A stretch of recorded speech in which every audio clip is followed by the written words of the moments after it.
En la ruta del conocimiento te asaltarán dudas que rayen los límites de la realidad, que amenacen tus certezas y confirmen tus dudas, que no te desvíen del camino de la verdad. Depende de ti. Haz parada en nuestra casa y hazte con la sapiencia necesaria para que no te desvíen del sendero de la verdad.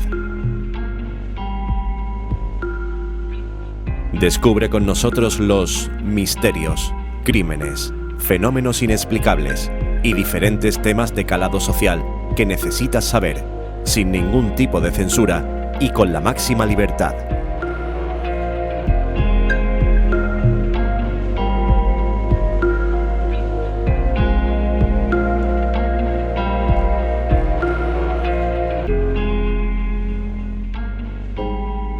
Ahora comienza Parada de Postas con Manu Flores y Javier Sandalio.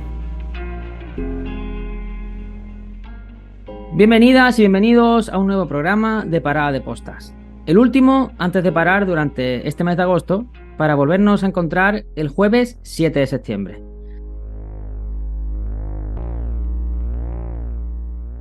Violadores, asesinos, ladrones, pirómanos, maltratadores, pederastas, narcotraficantes, terroristas, mafiosos y toda persona que comete delitos. Se les encierra en prisión para cumplir condenas.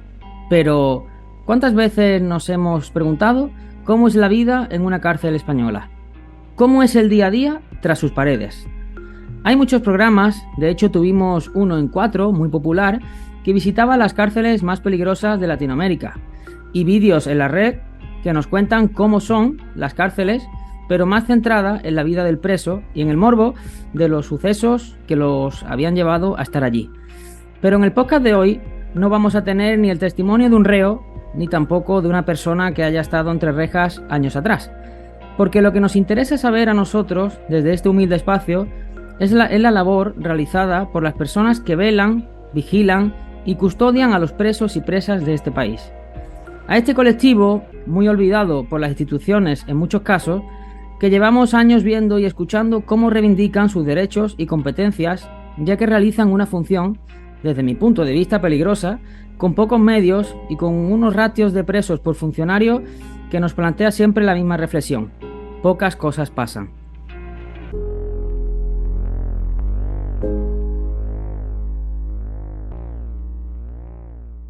En Parada de Postas queremos dar voz a un funcionario de prisiones llamado David Cañete. Él realiza sus funciones en la prisión Málaga 1 de Alaurín de la Torre. Así que, queridos y queridas oyentes, colóquense sus auriculares, ajusten su volumen, porque hoy le contamos la vida tras los muros de prisión.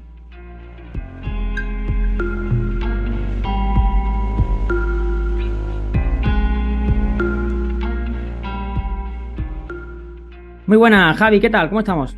Muy buenas, Manu. Pues nada, aquí en otra nueva Parada de Postas y hoy con un tema bastante candente y que todos tenemos una idea preconcebida de cómo es una cárcel, ¿no? Pero sobre todo por los medios de comunicación y por Hollywood y alguna que otra película española.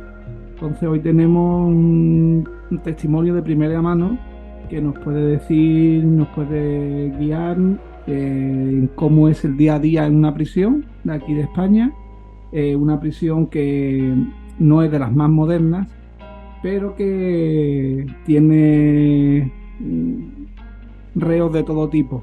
Entonces, sin más dilación, creo que debemos dar paso a nuestro invitado de hoy, David, que muy gustosamente nos atiende. También agradecerle enormemente el que esté hoy aquí con nosotros, porque me consta que es bastante complicado, hay muchos tabúes, hay muchos miedos a la hora de hablar, sobre todo en un gremio que trata con gente de todo tipo. Entonces, David, bienvenido a la Parada de Postas. Buenas noches, Manu, Javier. Es un placer estar con vosotros en vuestro programa. Bueno, pues David, yo en primer lugar te quería agradecer tu asistencia y también que desde aquí traslades a, pues a los responsables, a tus superiores, el que te hayan dado el ok de poder asistir con nosotros hoy, porque siempre lo que dice Javi, pues es un tema complicado, que parece que hay mucho secretismo y la verdad que nos alegra mucho que, bueno, pues que encima una cárcel, una prisión malagueña y un funcionario también malagueño, pues acuda a este humilde espacio. Bueno, pues yo, la verdad que tanto Javi como yo llevamos mucho tiempo hablando de este tema de las prisiones, del trabajo de los funcionarios y demás, porque la verdad que aparte de que nos preocupa, también nos ocupa el tema de dar información a las personas, porque sois un gremio, no sé si coincidirás conmigo, pero sois un gremio que parece que estáis muy olvidados, que hacéis una labor increíble y que la verdad que nos da mucho reparo y mucho miedo porque, como he dicho en la intro, hay tantísimos perfiles dentro de una prisión que, bueno, queremos que empiece a contarnos qué tal es ese día a día. Bueno, en primer lugar, la verdad es que la primera reflexión que deberíamos hacernos es por qué la prisión es una de las grandes desconocidas de la sociedad. Yo creo que al ser una institución cerrada, donde solamente tiene acceso la gente que trabaja allí y la gente que está cumpliendo alguna pena, pues lógicamente el ciudadano de a pie desconoce qué sucede y cómo se trabaja dentro de una cárcel. Y además el hecho de las películas, las series, la verdad es que no han hecho un flaco favor a los funcionarios porque se ha generalizado en la sociedad pues toda una imagen errónea y distorsionada de lo que es una prisión por dentro. Yo creo que mucha gente todavía nos siguen viendo a los funcionarios de prisiones con la típica porra en la mano y golpeando los barrotes de las celdas, cuando esto, vamos, es totalmente falso y es irreal. Luego, si queréis, os puedo contar un poco cómo es la estructura de la cárcel por dentro, porque mucha gente no se imagina cómo es la prisión por dentro. Dejando al margen definiciones, explicaciones de expertos, a mí me gusta explicar la prisión diciendo que es una gran ciudad amurallada, y dentro de esta gran ciudad tenemos una serie de edificios que cumplen una función concreta dentro de la prisión. Uno de esos edificios será el módulo de ingresos, por ejemplo. Otro edificio será el módulo de enfermería, cocina, comunicaciones, los distintos módulos residenciales. Como norma general, una prisión suele tener 15 módulos residenciales, incluyendo el módulo de aislamiento. Me gusta explicarlo de esta forma porque me parece bastante visual y creo que la audiencia pues, se va a crear una imagen bastante realista de cómo es la prisión por dentro. De modo que si a un interno que vive en el módulo 2, por ejemplo, tiene que salir de ese módulo porque se ha puesto enfermo, tenemos que sacarlo del módulo 2, de ese edificio, y conducirlo a ese otro edificio que es enfermería. Y el interno no va solo por los pasillos, ni por las zonas comunes, ni nada por el estilo. Siempre va acompañado de un funcionario. Por lo tanto, esa imagen que a lo mejor mucha gente tiene de que los internos están juntos en prisión es totalmente errónea. Hay que tener en cuenta que una cárcel puede tener 1.200 internos, si no más. Dejar a 1.200 internos juntos en un mismo espacio sería una auténtica locura. Por eso se procede a una clasificación interior y se van separando los internos en los módulos dependiendo pues, del delito cometido, su perfil criminológico, etc. Eso es un poco lo que es la estructura por dentro de la cárcel. Y ya digo, si lo imaginamos de esa forma, creo que es bastante visual para la audiencia. Sí, ahí, David, sobre todo lo que acabas de comentar, muy interesante. Y nosotros la imagen que tenemos siempre de las prisiones es un poquito por lo que nos llega de Hollywood y demás, lo que tú hablabas bien, pues pasillos enormes con celdas a un lado y a otro lado una barandilla, un hall interior donde se lía siempre el follón porque se mezclan distintos grupos, que si los nazis, que si los sudamericanos, que si los negros, y ahí donde siempre había conflictos. Pero sin embargo, por lo que me comenta, está todo muy bien dividido a fin de que entre, si no bandas rivales, sí puede existir conflictos entre distintos tipos de reos, los cuales entre ellos pues pueden tener rencillas por cosas que han pasado fuera de prisión y que pueden ajustar cuentas dentro de allí, ¿no? De la cárcel, ¿no? Sí, haciendo referencia al tema del módulo, creo que también es interesante imaginarse que el módulo no es nada más que un edificio de 3 plantas que consta de una puerta principal por donde solamente se puede entrar y salir al módulo. Esa puerta principal viene a ser como el portal de un edificio cualquiera. Una vez que entramos al módulo, nos vamos a encontrar con las oficinas del funcionario. Y luego el módulo dispone de todas las dependencias necesarias para que el interno pueda vivir ahí. De modo que tenemos la sala de día, como bien ha dicho Javier, pues hemos podido ver imágenes por internet y en televisión. Cuando ha habido peleas, es esa gran sala llena de mesas y sillas donde los internos pueden ver la televisión, pueden jugar al parchís, al ajedrez o simplemente conversar tranquilamente. Luego también pues tenemos el patio, tenemos el comedor, la biblioteca, los baños comunes, el gimnasio. Es decir, tenemos una serie de dependencias necesarias para que los internos puedan vivir ahí. Y en la primera y en la segunda planta es donde tenemos las celdas. Y ahí donde tenemos las galerías, que como bien decía Javier, es ese pasillo largo. Y a derecha y a izquierda tenemos las celdas, que es donde viven los internos. Esa sería la distribución de un módulo. Y como decía antes, en un módulo puede haber 80, 100, 120 internos, como máximo 140, que es la máxima capacidad que tiene el módulo para albergar a la población penitenciaria. David, Luego, sí.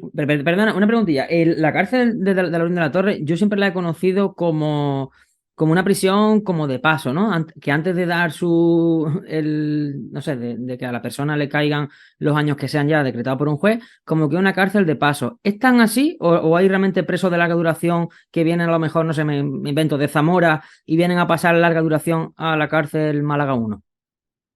Teóricamente, la prisión de Laurín es una prisión para preventivos. Por lo tanto, serían personas que están esperando juicio y una vez que son condenados, pues entonces sí, se procedería a enviarlos pues, a la prisión que corresponda para que cumplan la condena.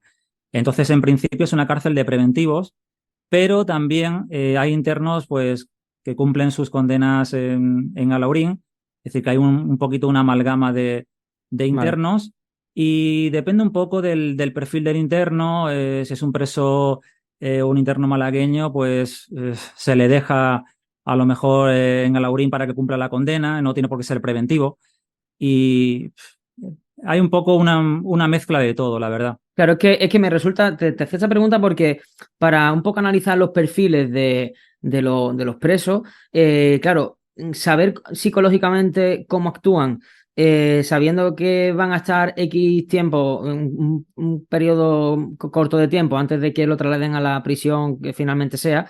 Entonces, no sé si, no sé, un violador o un asesino que pasa por Alaurín un mes, 15 días, porque ahora nos contará un poco los plazos más o menos. eh, Vienen actuando, haciendo un papel diferente al que realmente podrían actuar en una cárcel en la que ya sea su prisión permanente. Eso sí me interesaba a nivel psicológico, entender cómo llega ese preso allí, con qué actitud suelen llegar los violadores, porque siempre se conoce, ¿no? Que a los violadores en las cárceles siempre se ha dicho, pues, que eso es una cosa que no sé si tú no resolverás hoy, ese mito de a los violadores en la cárcel, los demás presos le hacen la vida imposible, les pegan, tal. Ese tipo de cosas creo que la gente quiere saberlas porque nos enerva mucho en la televisión cuando vemos bueno, pues un caso como el de Rudy José, ¿no? Casos así de asesinos y violadores de niños, que siempre decimos, bueno, en la cárcel cuando lo cojan ya le darán su merecido. Cuéntanos un poco ese tipo de perfiles, cómo hacen, cómo no hacen, cómo se sienten allí, si tiran un poco de vosotros para esa protección porque se ven indefensos, ¿cómo funcionaría? Pues vamos por partes. Si, por ejemplo, tenemos una persona malagueña que ha cometido un delito aquí en Málaga, por ejemplo, un delito contra la seguridad vial y tiene que cumplir un año de prisión, lo más normal es que esa persona cumpla su condena íntegra en la prisión de Alaurín. Pasaría a juicio, se le condenaría y cumpliría su condena ahí. Tampoco tiene mucho sentido que si tiene que cumplir un año, pues se le destine a Córdoba, Sevilla o a donde proceda, ¿no? Claro. Este tipo de internos se suelen portar bien, tienen un buen comportamiento en prisión porque saben que son de aquí de Málaga, que la familia va a poder visitarlos, van a tener sus comunicaciones, sus vis a vis y demás, y no les interesa tener un mal comportamiento que lo único que puede propiciar es simplemente que se le destine a otra prisión. Con el tema de los violadores, ahora en prisión hay más mito que otra cosa. El hecho de ser violador ya no implica que entres a prisión y que los internos te quieran matar, a no ser, lógicamente, que tú vayas pregonando tu delito en el módulo, pues a la mayoría de los internos, por no decir a todos, Claro. a nadie le gusta este tipo de internos que han cometido este tipo de delitos que son bastante peliagudos en prisión, el hecho de ser violador, pederasta, etcétera. Yo creo que si una persona malagueña comete un delito de violación y luego tiene que cumplir una pena larga, como puede ser a lo mejor 15 años, va a empezar cumpliendo la condena aquí en Málaga de forma preventiva hasta que se celebre el juicio, y una vez que se le condene, lo normal es que se le destine a la prisión que proceda.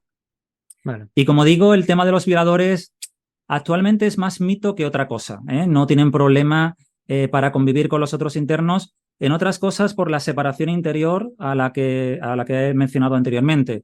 El Sí. interno entra en el módulo de ingresos y nada más entrar en el módulo de ingresos lo va a reconocer el médico, lo va a entrevistar el psicólogo y una serie de profesionales y se le va a destinar a un módulo en concreto. Este tipo de internos, los violadores, por ejemplo, tienen un perfil en prisión bastante bueno. Son internos que cumplen las normas, respetan a los funcionarios y al resto de internos. Otra cosa son personas que han cometido delitos muy mediáticos, como el caso que decías de Bretón o de Miguel Carcaño. A estos presos sí hay que protegerlos en un principio porque, claro, hay tanta repercusión mediática, tanto revuelo, que si no lo proteges, sí corren el riesgo de que al final acaben matándolo dentro de la cárcel. Vale. Y de todas Javi, maneras, ¿cómo te quedas? sí, yo la verdad que es un tema que es muy interesante. A mí me consta que David no solamente ha estado aquí en Málaga, sino que también ha estado en prisiones como Algeciras, donde todos sabemos lo que ocurre en el campo de Sí. Gibraltar y todas las zonas de la línea y demás, en donde el menudeo y el contrabando está a la orden del día. Hay una pregunta que me gustaría, David, que me hago, porque tú has tratado no solamente con personas, con violadores y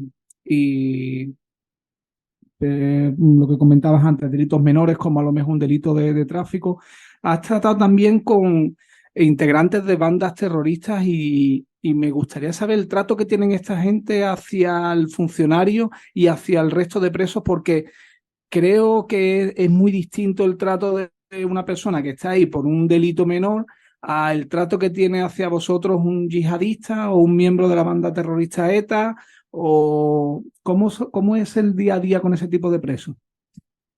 Bueno, quería matizar también el tema de todas estas personas que ingresan en prisión por delitos que han tenido una gran repercusión social. Quiero dejar claro que estas personas son minoritarias en prisión. Lo que sucede que se le ha dado tanto bombo mediático al delito cometido, que vale, todos estamos de acuerdo en que se han cometido atrocidades y que lógicamente tienen que ser castigados por ello, pero el gran porcentaje de la población penitenciaria al final son personas que han cometido delitos de robo, de tráfico de drogas o delitos contra la seguridad vial, malos tratos, etcétera, etcétera. Por lo tanto, yo creo que era importante resaltar eso, de que casos como el de Bretón, Carcaño, etcétera, los hay en España, pero que al final son casos minoritarios. Luego, con el tema de los presos un poco como más peligrosos, la mayoría de estos presos suelen estar en el módulo de aislamiento. Por lo tanto, aquí, primero que hay una serie de funcionarios que suelen trabajar de forma fija en este módulo, porque hay que estar muy concentrado, hay que saber muy bien cómo hacer el trabajo, ya que se están tratando con internos que son muy peligrosos. Como decía Javier, yo he estado en Córdoba y he estado en Algeciras, y estas dos prisiones, pues el módulo de aislamiento es bastante fuerte. Con el tema de los etarras, he coincidido con algunos etarras en Algeciras y el trato con el funcionario pues era exquisito.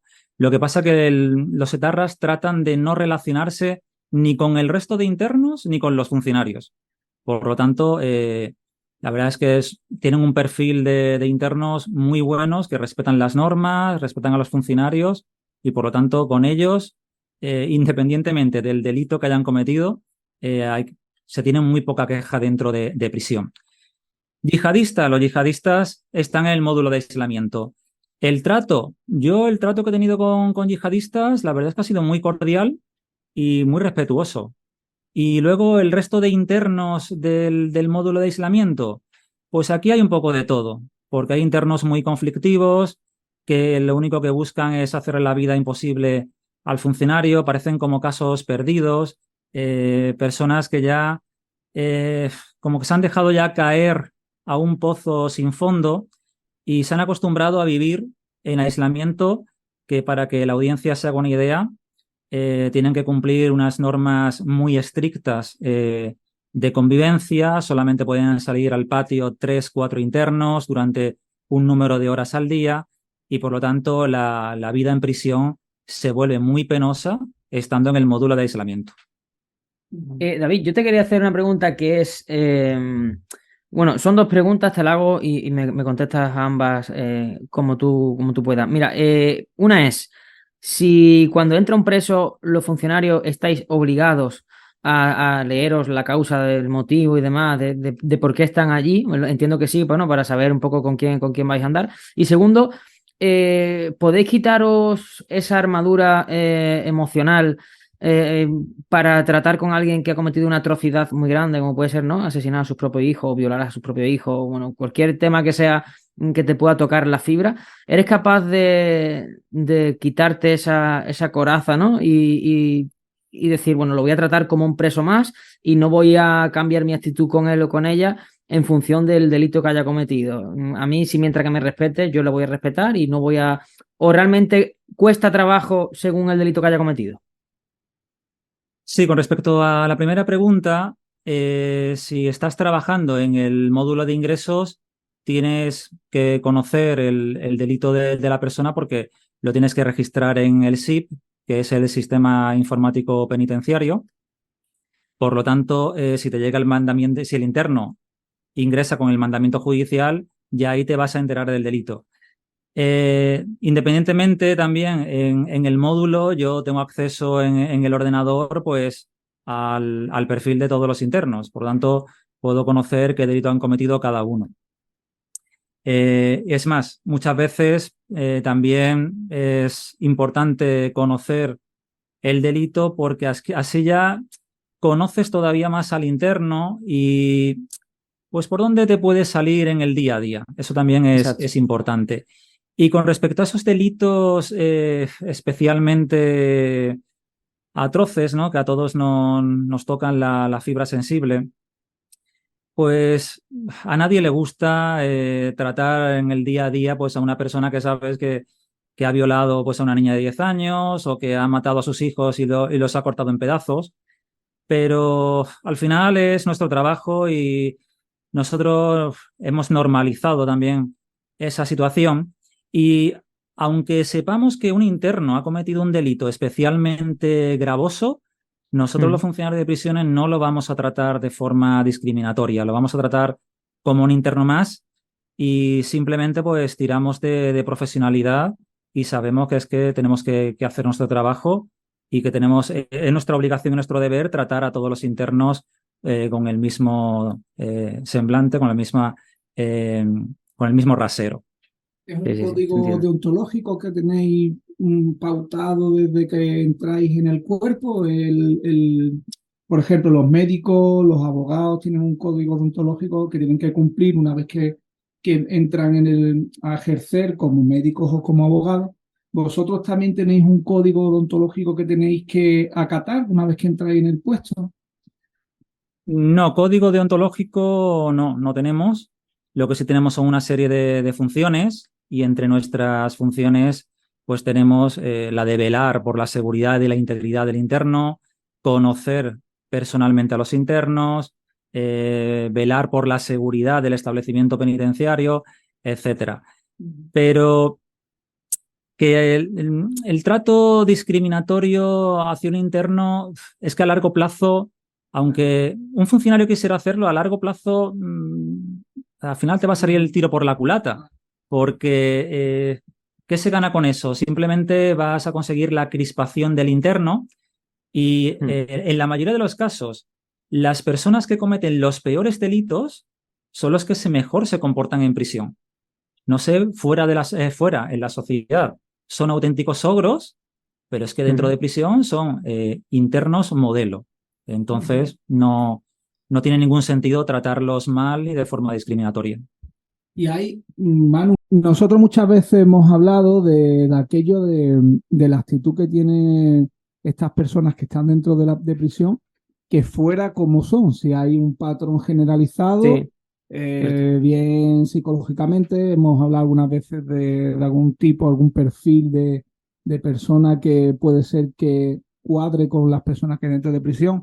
De hecho, un amigo que tenemos en común, que es Cristóbal Granados, que él trabaja en justicia. justicia, y él decía que había un patrón más o menos generalizado. Tú, David, desde tu perspectiva, desde dentro, en estos años que llevas ya ejerciendo como funcionario de prisiones, ¿tú sabrías o tienes más o menos idea de qué patrón de persona suele ser el que delinca y acabe en prisión? Ya no solamente por el estatus social, por el barrio donde viva, por su familia, sino ya gente que a lo mejor ha tenido las mismas oportunidades que el resto de ciudadanos, pero que por esa forma o esa conducta o ese déficit o esos problemas psicológicos le lleven al final a acabar entre rejas. Yo lo que veo en el día a día en la prisión es que al final el gran porcentaje de delincuentes al final es el que procede de entornos más marginales que han crecido en un entorno de delincuencia y de marginalidad. Ahora, el ciudadano normal, por decirlo entre comillas, ¿no? Que ha estudiado, que tiene una vida normal y termina cometiendo un delito y en prisión, es que eso es difícil, yo creo, preverlo. El gran grueso vienen a ser el típico delincuente taleguero que lleva toda su vida entrando y saliendo de prisión. Eso sí son un gran porcentaje en prisión. Luego, lógicamente, gente del tráfico de drogas es que hay muchos chavales jóvenes que se creen que pueden ganar dinero fácil, trafican con drogas, se lían un poco y al final pues terminan pagando con las consecuencias. Pero yo creo que en el día a día me quedaría con ese gran porcentaje de población penitenciaria que al final procede de esos entornos más marginales y que al fin y al cabo tienen menos oportunidades que el resto y terminan pues en prisión y al final terminan pues padres, hijos, muchos miembros familiares. Javi, esto es lo que hemos hablado muchas veces, que decíamos, ¿no? Que por eso es tan importante invertir en educación y que desde muy pequeños en los colegios se invierta tanto en educación, en valores. Incluso yo siempre he sido partidario de cambiar asignaturas que pienso que tienen poco recorrido a la hora de nuestra formación y nuestra cultura por asignaturas que sean mucho más de la vida y de bueno, de que las personas pues al final tengan una educación y sepan al menos por dónde deben de ir. Porque, bueno, la verdad que David nos está dando la razón en lo que tú y yo siempre hemos hablado en privado, de que es verdad que según el barrio donde te críes, el círculo con el que te muevas y demás, y él lo está diciendo, ¿no? Que la gran mayoría pues es ese perfil que ya viene encaminado familiarmente incluso, de padres, de tíos, de abuelos, de primos, que todos funcionan así. Exacto, hay gente después que te cruzas con ella y te enteras al cabo de los días o del tiempo que esa persona está en prisión y te dices, joder, pero si es una persona tan normal como tú y como yo y que viste y calza normal, que no se le ve una actitud agresiva, porque ciertamente hay gente que cuando la ves no te causa extrañeza de que te digan que ha acabado en prisión, porque lo ves por su forma de ser y te cuadra, ¿no? Pero hay gente que tú y yo conocemos, y David seguramente también, que nos dicen que han estado en prisión y tú dices, joder, pues nunca lo habría dicho. De hecho, David, yo te pregunto, a lo que estamos hablando justo ahora, ¿no? De esas personas que se crían en esos barrios, con esas familias y demás, y terminan en prisión. Yo te iba a hablar del tema del estado depresivo, ¿no? Que puede llegar a tener un preso. Este tipo de personas que vienen de estos barrios, que como que tienen asimilado que de un momento a otro, en cualquier día, en cualquier fecha, pueden, ¿no? Pueden entrar en prisión porque saben y son conscientes de que es la vida que les espera. Son personas que se toman la cárcel con mucha más filosofía que alguien, como tú bien has dicho, a lo mejor alguien que ha estudiado, que tenía una aspiración en la vida, que por suerte, por desgracia, por accidente, por, no sé, un accidente de tráfico, una alcoholemia, termina en prisión, una persona que tenía, ¿no?, otro estatus y que en su vida jamás pensaría que por un error podría acabar en prisión. Se nota mucho esa diferencia a la hora de tratarlos y a la hora de cómo ellos viven esa cárcel. Uno se pone depresivo, el otro no se pone. ¿Cómo es? Eso sin duda. La persona taleguera, el que está acostumbrado a entrar y salir de prisión continuamente, a cumplir una condena y ahora sale y a los 3 meses vuelve a cometer un delito y vuelve a entrar en prisión y otra vez lo vemos allí. Este tipo de persona asume con naturalidad y se come, como dicen los internos, se comen Sí, los años que se tengan que comer.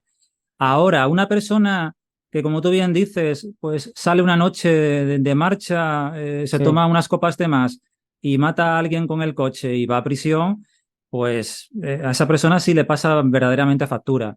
Y he visto casos en el módulo de ingresos de gente que ha entrado y cuando ha llegado al patio a hacer la llamada de la que tiene derecho, ¿no?, el interno para comunicar su ingreso en prisión, Sí. y tú lo escuchas por teléfono esa primera llamada y el interno llorando allí a lágrima viva, diciendo Wow. que jamás se imaginaba que iba a acabar en un sitio como ese, ¿no? Y yo muchas veces le digo al compañero, bueno, y eso que acaba de entrar y no ha salido del módulo de ingresos. Cuando Uf. ya entre en el módulo que le corresponda y vea lo que verdaderamente es la cárcel, esa persona, pues si se viene abajo, se puede poner depresiva y demás. Porque no Porque, debemos olvidar una cosa, sí. la cárcel sigue siendo la cárcel. Es cierto que hace 40, 50 años, a lo mejor entrar en prisión, digo yo a lo mejor, porque he escuchado testimonios de internos y de funcionarios de que era más dura la prisión hace 40 años. Pero a día de hoy sigue siendo la cárcel, sigue siendo ese entorno hostil donde hay Mm. personas que son delincuentes, son peligrosas y que no están allí por haber hecho algo bueno, están allí por haber cometido un delito y haber sido precisamente malos, ¿no? Por lo tanto, que la gente se borre esa imagen de que la cárcel es un hotel. La cárcel no es un hotel, simplemente los funcionarios tratamos de hacer bien nuestro trabajo, de cumplir con nuestras funciones, pero siempre respetando los derechos de los internos. Lo que no podemos hacer es agravar la situación del interno. El interno está allí para cumplir una pena privativa de libertad, la pena privativa de libertad que le corresponda, y nosotros no podemos agravarle su Claro. estancia en prisión. Pues muy interesante lo que acaba de comentar David. Al hilo de eso, David, hablabas de la vida hacía 20, 30, 40 años en las prisiones y es cierto, eh, hacía poco un preso de la Modelo de Barcelona contaba, Javier Rojo, creo que se llama esta persona que incluso publicó un libro, contaba que la droga allí en la Modelo circulaba como nada. Todo el mundo podía conseguir droga dentro de la prisión. Y también comentaba que había muertes prácticamente a diario. Yo sé que hoy día es bastante complejo este tema. Sé que tenéis que tener unas ciertas medidas para que no se autolesionen los presos. Obviamente que no se peguen entre ellos. Y bueno, y también eso, el tema de la droga. Se mueve droga dentro de prisión. ¿Os consta que se mete droga dentro, que se trapichea dentro de prisión con la droga? Sí, el tema de la droga, sigue habiendo droga en prisión. Hay que tener en cuenta que una prisión con 1.200 internos, 1.300, esos internos tienen que comunicar, hay vis a vis, y por lo tanto hay familiares que tienen que entrar dentro de la prisión para ver al interno en cuestión. Por lo tanto, como norma general, suelen ser los familiares los que meten la droga dentro de la prisión. No te voy a decir la regla general. Yo he estado en varias prisiones y el comportamiento de mis compañeros es ejemplar. ¿Que puede haber alguna oveja negra, algún funcionario que meta droga, que meta móviles en prisión? Pues mira, puede haberlo, pero yo creo que es una excepción rara.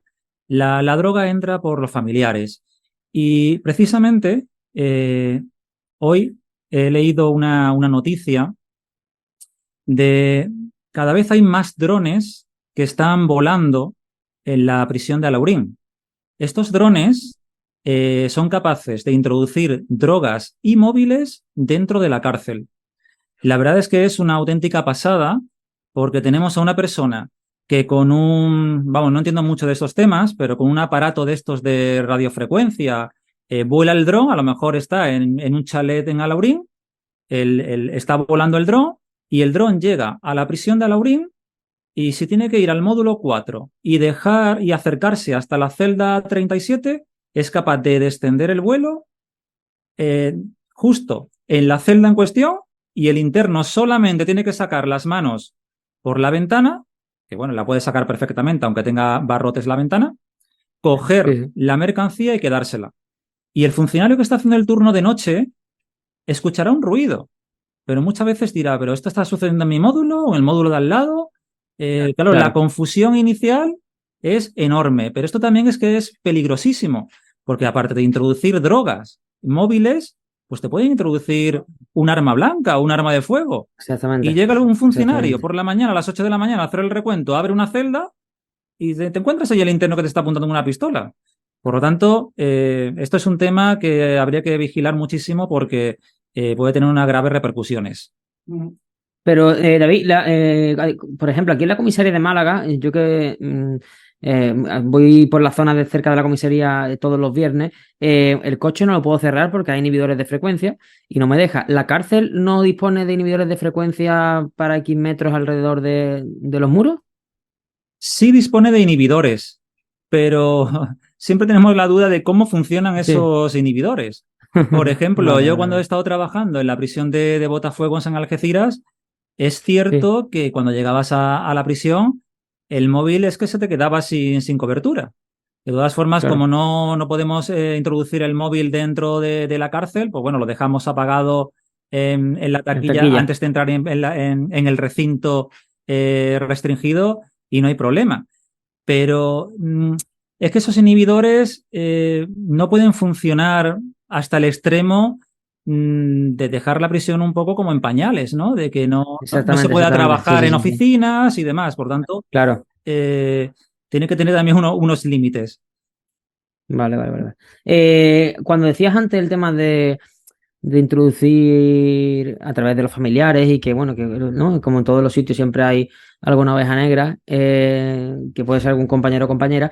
Ya te iba a preguntar yo un poco más a esa relación estrecha que se puede llegar a crear con un preso o una presa. ¿Existen realmente relaciones de confianza, lógicamente separando las distancias de que, hombre, eres un preso y tú eres un trabajador, pero realmente llegas a cogerle cariño? ¿Hay relaciones de confianza en el que, bueno, no hacer la vista gorda sobre algo grave, pero sí a lo mejor tener, no te voy a decir un trato de favor, pero sí un trato de una cercanía un poco de, oye, te cogido cariño y no quiero que cometas errores, quiero que tal, y prestarle más atención a lo mejor a alguien que tú sabes que le puede sacar más partido, porque entiendo que también vuestra labor un poco, aunque sea de control y vigilancia, creo que también es un poco la de reeducar en conductas si veis conductas que no son correctas. Sí, efectivamente.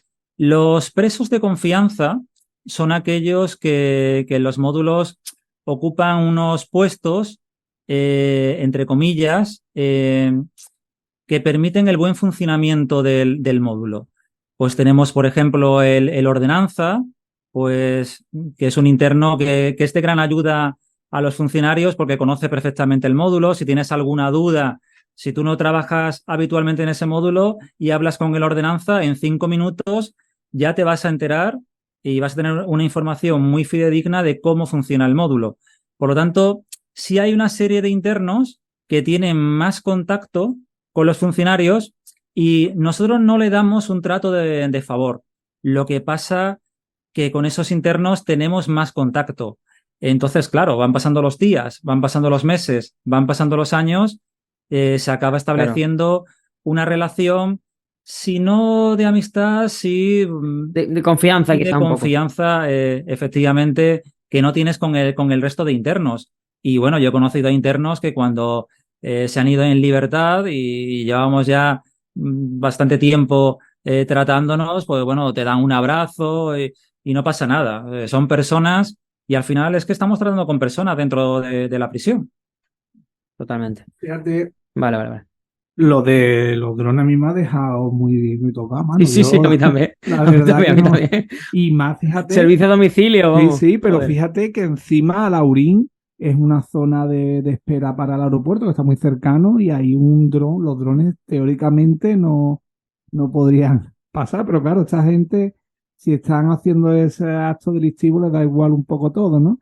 Hay una cosilla por ahí que me causa a mí mucho, que me llama mucho la atención, el tema de los vuelcos que se producen. Los vuelcos, para el que no sepa de qué se trata, es cuando una banda roba, si no me equivoco, ahora David que me corrija, cuando una banda le roba la droga a otra banda o a otro clan, y dentro de la cárcel se encuentran esos dos clanes o esas personas que han tenido ese affair fuera de la cárcel.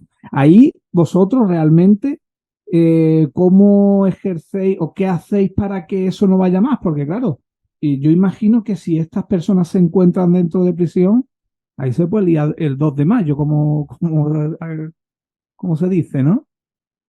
Efectivamente, ya no solamente con el tema de los vuelcos, es que eh, el tema de clanes enfrentados, personas incompatibles porque se conocen de la calle y al final una se la ha jugado al otro. En fin, dentro de prisión tenemos absolutamente de todo. Entonces, la única solución para que haya una convivencia pacífica y que los internos puedan cumplir su condena es separarlos. Por lo tanto, eh, simplemente los vamos a separar en módulos, teniendo mucho cuidado de no mezclarlos. Y no podemos tampoco dejar, si tenemos a 5 miembros de una banda criminal, a lo mejor tampoco lo podemos dejar en el mismo módulo, porque se terminan apropiando del módulo, se terminan haciendo los jefes del módulo y a través de extorsiones, malos tratos, pues tienen al resto de internos sometidos. Por lo tanto, eso por parte de la dirección, la junta de tratamiento, los funcionarios, al final se va encontrando el lugar apropiado para los internos en los diferentes módulos, y si hay que dejar a 2 personas de un mismo clan en el módulo, se deja, porque a lo mejor también el hecho de que haya 2, 3 personas de un clan o de una organización criminal en un módulo también puede ser bueno para el módulo, porque eso trae la paz al módulo, no hay conflictos, no hay peleas, siempre que no lleguen, siempre que, claro, los funcionarios no nos enteremos de que están extorsionando a los demás, porque entonces sí tendríamos que actuar. Nuestra labor es que no se extorsione a los internos, lógicamente, y que puedan convivir, por lo menos en paz, en ese espacio restringido que es el módulo. Yo con esto te quería hacer una pregunta que, bueno, que me habían hecho. Yo siempre que hacemos podcast, bueno, pues a amigos, familiares y demás, le comento el tema del que vamos a tratar y siempre les digo, oye, ¿queréis que le traslade alguna pregunta de invitado? ¿Qué tal? Y me han hecho una pregunta, un buen amigo, y me ha dicho, oye, pregúntale si alguna vez ha tenido alguna duda a la hora de favorecer o no a algún preso, ¿no? Entre paréntesis, privilegio, por miedo a represalias a su familia o a él mismo. ¿Existe esa amenaza constante al funcionario de que si no me haces lo que yo te pido o tal, mi familia te espera afuera o sé dónde vive? Se llega hasta ese punto porque hablamos de que muchas veces hay organizaciones criminales, hay mafias, incluso, no sé, es verdad que ahí ha hecho mucho daño Hollywood, de que se acercaban al funcionario y le decían el nombre de su mujer o de su hija, y el funcionario se quedaba un poco ahí, ¿no? Con la cosa de, bueno, pues saben dónde vivo y saben quién es mi familia. ¿Eso existe o conoces a alguien que le haya pasado? Sobre todo, ya que hemos hablado de la cárcel de Algeciras, ¿no? Donde hay tantísimo, bueno, pues todos sabemos lo que hay. Cuéntanos un poco ahí, ¿sabes? Si puedes, ¿eh? Tú sabes que no te lo he dicho antes de empezar ni nada, pero tampoco quiero que te sientas en un momento dado, si hay algo que no quieres contestar o no puedes contestar, estás en pleno derecho, ¿eh? Pues en el día a día, en el trabajo diario, yo no conozco ningún caso de algún compañero que se le haya acercado a un interno y le haya dicho, como tú muy bien decías, Manu, pues ten cuidado porque sé que tu niña va a este colegio o que tú vives en la casa, en el piso tal, en la calle tal. Yo, en los años que llevo trabajando, no conozco ningún caso. Las amenazas sí provienen cuando ha habido algún tipo de conflicto, ha habido alguna pelea y hemos tenido que Vale. separar y llevarnos a los internos a aislamiento. Ahí sí es habitual pues que el interno, claro, con el calentón, pues dice, te voy a matar a ti, a toda tu familia, sé dónde vives, que a lo mejor es mentira, pero ahí sí, en esos momentos es cuando podemos tener esa amenaza. Pero en el día a día, yo al menos no conozco ningún caso. A lo mejor si me está escuchando algún funcionario de prisiones y dice, oh, pues yo sí, yo lo viví.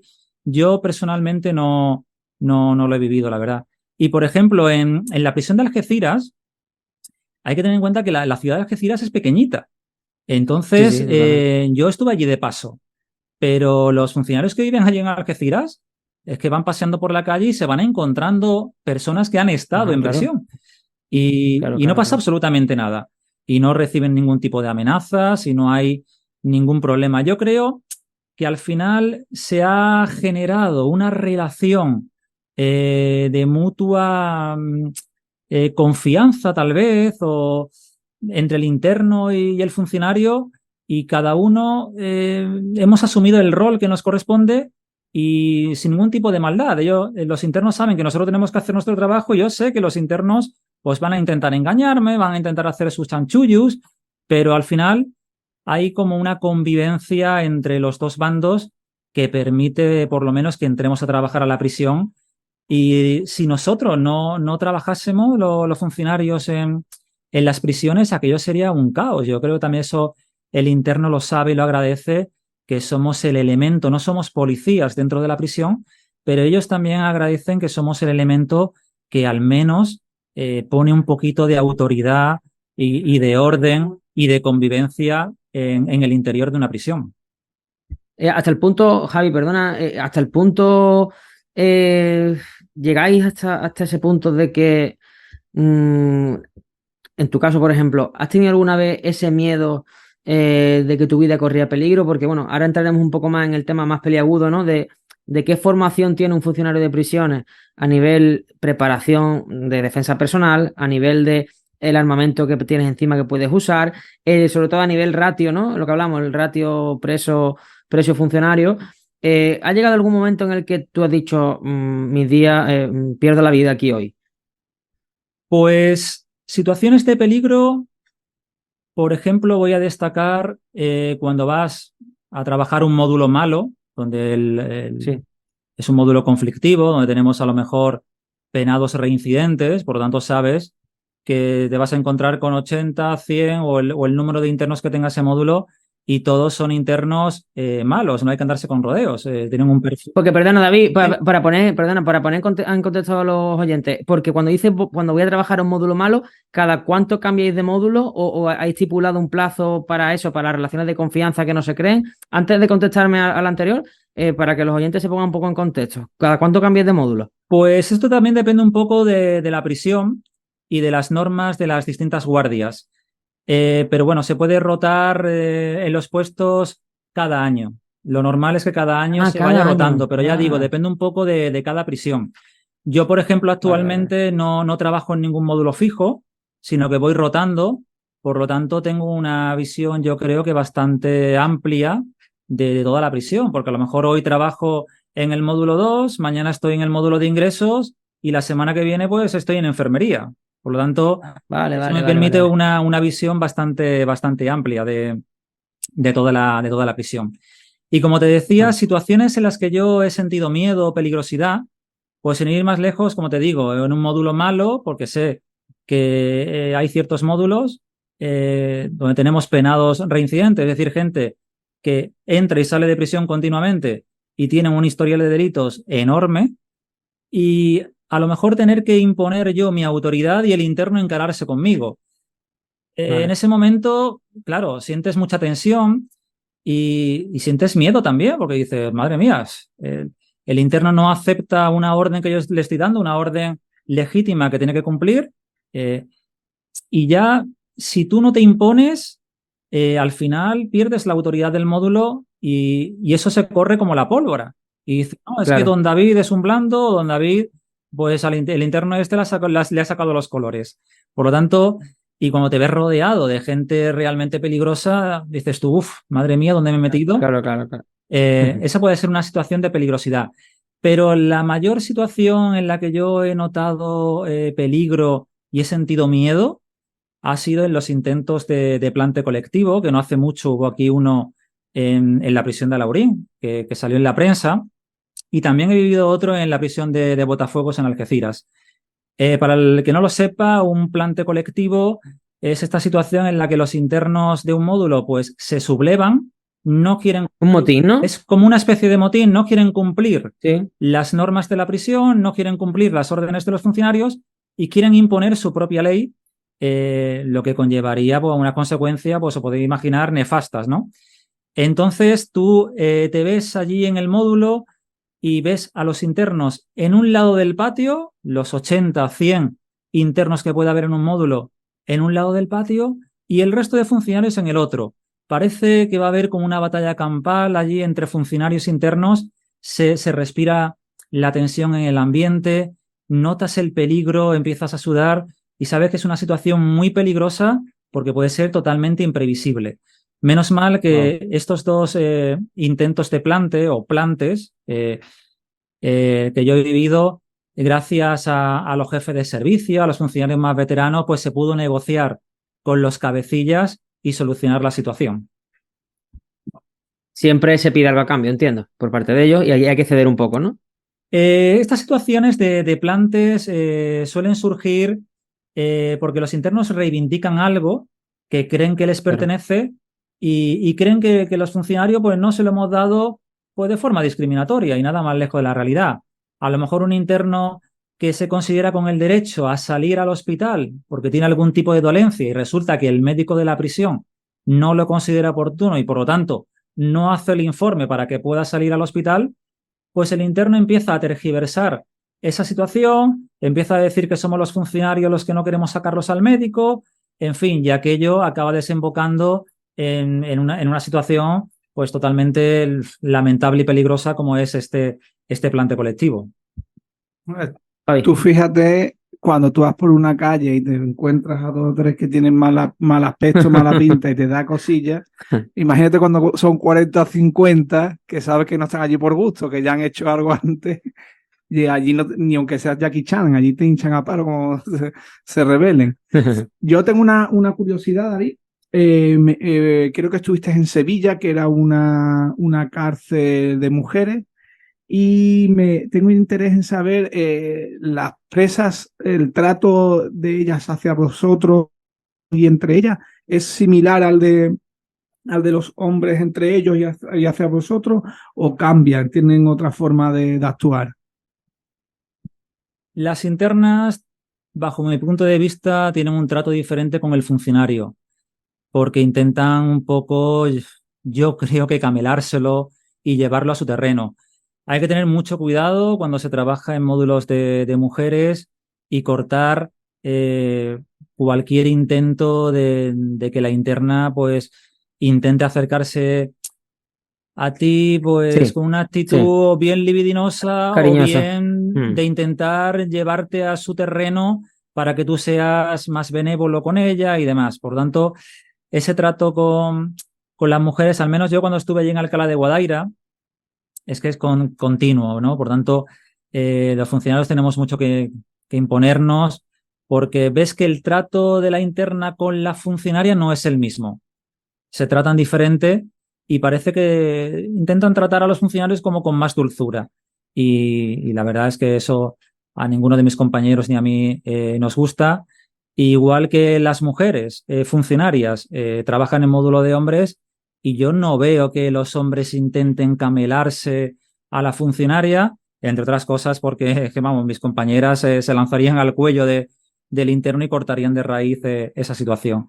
Por lo tanto, yo personalmente prefiero no trabajar en módulo de mujeres, prefiero trabajar en módulo de hombres porque estoy más acostumbrado y me gusta más el trato del funcionario con el hombre, con el interno, la verdad. Y entre ellas, el trato entre ellas vamos, me vengo a referir, ¿entre ellas hay más conflicto que entre los hombres o es todo lo contrario? Tengo entendido que sí. Eh, Cuando yo estuve en Alcalá de Guadaira, sí lo pude comprobar de primera mano, de que las mujeres son mucho más conflictivas, hay más roces, más peleas entre ellas. Y en otras prisiones, bien sea Córdoba, Laurín o Algeciras, cuando he trabajado en módulo de mujeres, también he visto que esa conflictividad entre ellas es mayor que lo de los hombres. También es verdad que los hombres cuando entran en conflicto entran a gran escala, con peleas de más intensidad. Pero vamos, que las mujeres tampoco se quedan atrás, ¿eh? Las mujeres son bastante guerrilleras y están ahí, ¿eh? David, el tema asesinatos dentro de prisión, muertes por una pelea, por un ajuste de cuentas, ¿has vivido alguno en tu presencia o has encontrado a alguien en una celda que ha sido asesinado? Porque iba a hablarte de los suicidios, que entiendo que también los habrá, de personas que, bueno, pues se quitan la vida porque no pueden más. Eh, Porque entiendo que si se prevé que la persona tiene pensamiento suicida, entiendo que actuará algún tipo de protocolo desde enfermería y demás, pero ¿ocurren tanto asesinatos y suicidios? Suicidios sí puede haber más que asesinatos. Cuando una persona tiene ideas suicidas y la prisión percibe ese comportamiento, lo que hace es que se le clasifica en lo que se llama PPS, que es el Protocolo de Prevención de Suicidios. Por lo tanto, a esa persona se le va a asignar un interno de apoyo, que va a ser su sombra Vale, día y noche, vale. y por lo tanto, de esa forma se va a intentar evitar que la persona se suicide, sobre todo cuando ya se cierran las celdas para que los internos puedan descansar por la noche. Siempre, como siempre va a estar acompañada, es difícil que esa persona se suicide. Y cumpliendo otra vez una de nuestras funciones, que es velar por la integridad y la salud de los internos, no podemos permitir que un interno se suicide. Asesinatos también puede haber. Yo ya hace tiempo que no escucho ningún asesinato. Sí me han contado varias veces, ahora no recuerdo qué cárcel fue, si fue también en Algeciras o en otra cárcel, no sé si del sur de España, pero hubo una especie de motín y un asesinato muy sonado, yo creo que salió en prensa y demás, de a un interno que le cortaron literalmente la cabeza por ajuste de cuentas, pero los asesinatos no suelen ser tampoco muy habituales. Sí son habituales las peleas, mira, te aviso, te puedo agredir con un pincho carcelario, pero no hasta el punto de matar al interno. Y por eso también tenemos que estar con mucha vigilancia en los módulos, estar muy atentos para intentar cortar cualquier tipo de agresión que puede desembocar en algo mucho más grave. Y con respecto a si he vivido suicidios, bueno, gracias a Dios hasta el momento no he visto ningún muerto no he tenido que ver ningún muerto en mi turno. Sí he escuchado, bueno, pues ha suicidado en el módulo tal esta persona, pero como yo no estaba destinado en ese módulo, pues no lo he visto in situ y espero que siga la racha, pero como todavía me quedan muchos años de prisión, mis compañeros dicen que tarde o temprano acabará habiendo algún suicidio. El tema protecciones hacia vosotros, lo que te comentaba antes, ¿no? De tener defensa personal, nociones de defensa personal.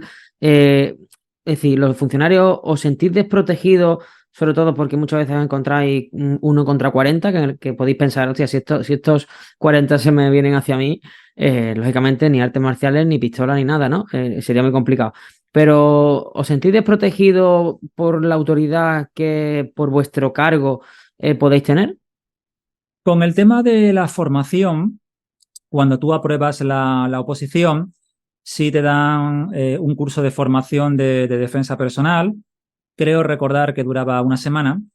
Y luego, cuando ya trabajas como funcionario en la prisión, cada cierto tiempo la administración pues oferta también cursos, ya no solo de defensa personal, sino también en otros ámbitos.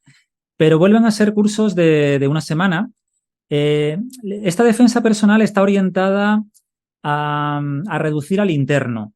Y bueno, Vale. yo cuando he dado estos cursos, la verdad es que, claro, en el momento dices, bueno, pues sí, me siento un poquito más seguro, pero en el momento en el que dejas de practicar cómo se realiza la técnica, al final, pues no te sirve absolutamente de nada. Y Claro, cuando estás en una claro. situación en la que dos internos están peleando, ya es que ni te acuerdas de cómo tenías que retorcerle el brazo al interno ni nada por el estilo. Tú lo que intentas es reducir al interno sin hacerte daño tú mismo ni hacerle daño a él Mm, y solucionar la situación de la mejor forma posible.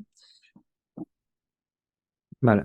Javi. Ahí, a raíz de esto, de esta pregunta que tú le acabas de hacer, Manu, y que comenta David, hay que decir que David no solamente es funcionario de prisiones, David es licenciado en periodismo y criminólogo. Eh, ¿Te ves, David, después de no sé cuántos años llevas ya ejerciendo de funcionario, te ves toda tu vida eh, en el patio, en los distintos módulos con los presos? ¿O crees que tu sitio está en otra parte? Bien, no sé qué otros puestos tenéis dentro del estamento de funcionariado de prisiones. ¿Te ves en oficina o te ves en un puesto distinto al que tienes actualmente? Porque entiendo que el día a día debe ser estresante y tienes ahora una edad, eres joven, pero cuando pasen 10, 15 años, quizá tu sitio ya sea otro o el cuerpo te pida mejorar, ¿no? Entonces, ¿te ves ahí toda tu vida o piensas que vas a cambiar o quieres, o tu proyecto es cambiar de puesto? De momento me siento muy cómodo trabajando en contacto directo y estrecho con los internos, como lo estoy haciendo actualmente, es decir, trabajando en los módulos con los internos, pero sí dentro de X años sí me gustaría conseguir un puesto de oficina y dejar de trabajar eh, con este contacto tan directo, porque al final este trabajo te acaba pasando factura, el estrés, la tensión. Hay días Sí. buenos, días malos y creo que a largo plazo te acaba pasando factura sin lugar a dudas. No en vano cuando la gente se echa las manos a la cabeza porque dice que tenemos muchos días de descanso, pero lo que no saben es que, claro, nuestras jornadas son intensas y esto está planificado de esta forma para que tengamos contacto con los internos, pero luego también podamos descansar de todo ese estrés y esa tensión acumulada que se genera en un turno de 14 horas. Porque es que si no, sería imposible. Si fuésemos todos los días a prisión de 8 a 3 de la tarde, es que acabaríamos pues desquiciados, la verdad. David, el famoso hotel, ¿no? La cárcel para muchas personas, como te he dicho al principio, se piensan que aquello es un hotel. Yo te pongo como si estuviésemos visualizando una imagen de un vídeo, ¿no? De una cárcel. Es tal como que yo voy al patio con mi módulo, salimos todos juntos, luego cuando se termina el módulo están todas las celdas abiertas y si uno tiene una PlayStation, el otro se va a la celda del compañero, se ponen a jugar a la Play, luego a la hora de la comida se van a comer juntos. Es tan así como se ven las películas o como las series, ¿no? Muchas series han hecho mucho daño en cuanto a esto, porque solamente no puedes tener contacto cuando las puertas se cierran y las luces se apagan por la noche. Durante el día, si yo no quiero hacer las actividades que entiendo que cada centro propone, de deportes, de talleres de lectura, de teatro, no sé lo que sea, si yo quiero estar en mi cuarto todo el día, en mi celda, todo el día jugando a la PlayStation con un amigo, ¿puedo hacerlo?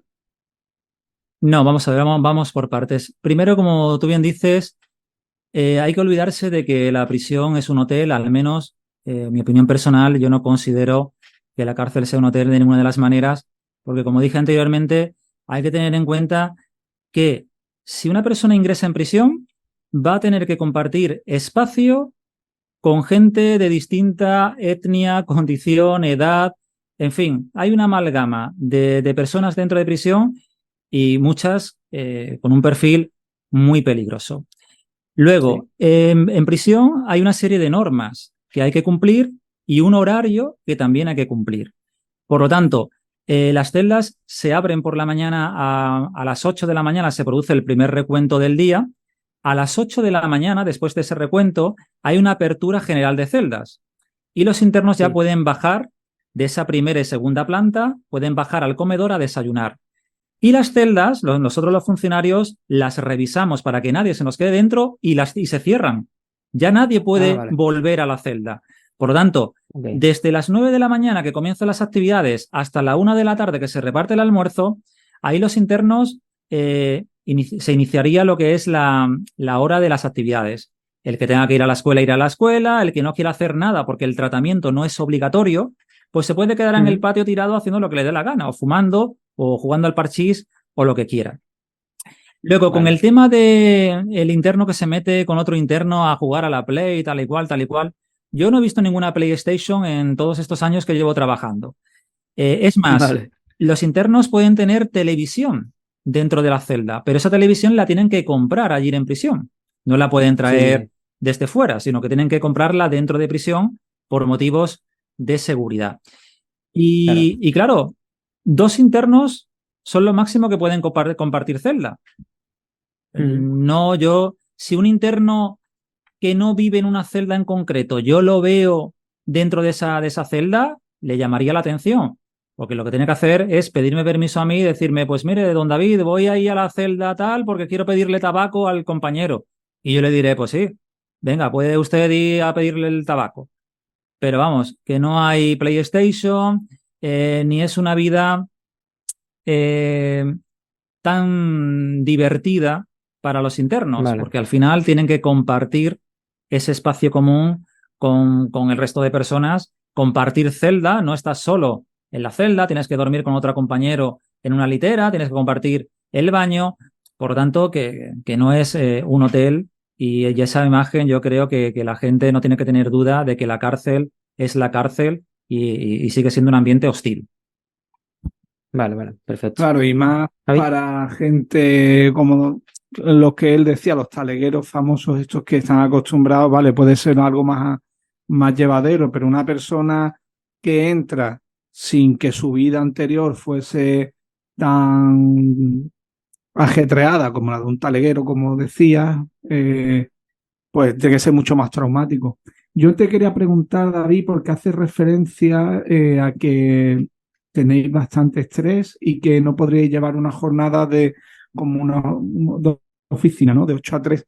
¿Vosotros os sentiríais más seguros si llevarais un arma tipo taser, tipo porra, porque creo que vosotros cuando hacéis la ronda no lleváis ningún tipo de arma ni nada, solamente vuestra ropa, calzados y ya está.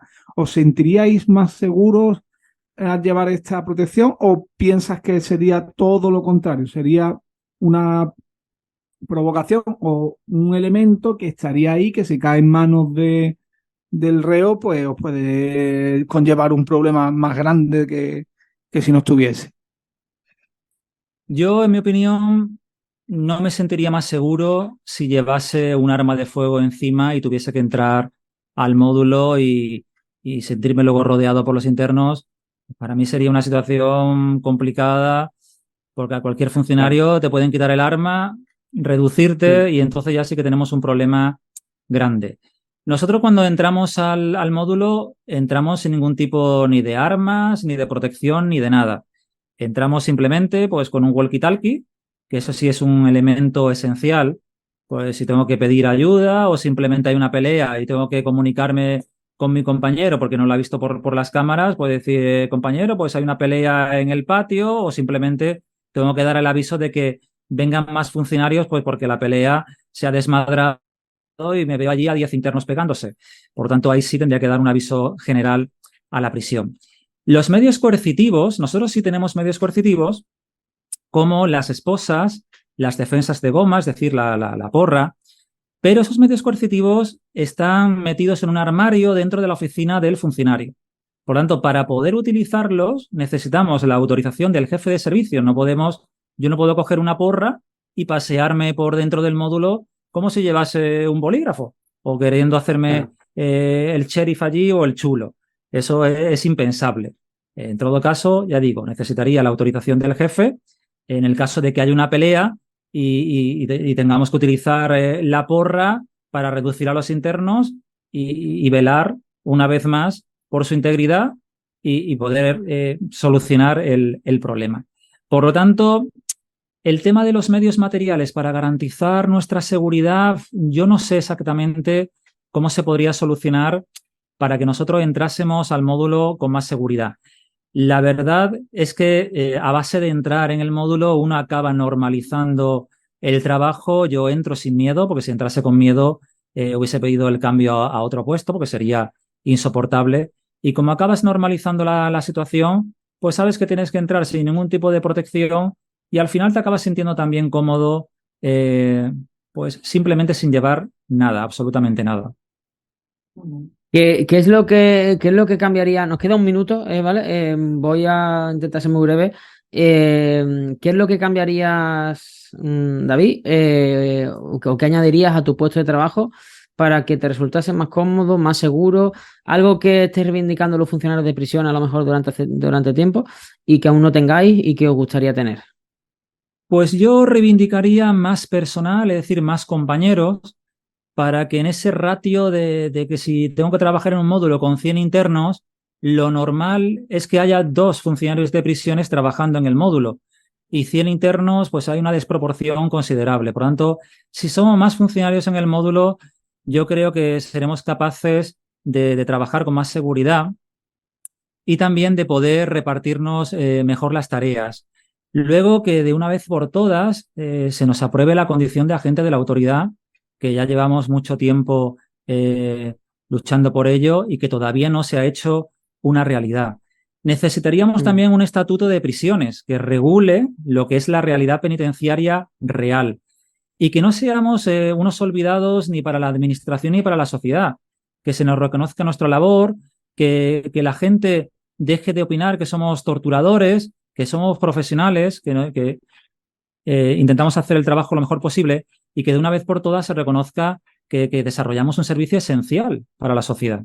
Bueno, pues ahí queda esa reivindicación que creo que es importante porque, como bien decía David, bueno, pues es un colectivo que necesita verse reivindicado y con ese respaldo de las instituciones competentes para que puedan trabajar más seguros y sobre todo con más seguridad.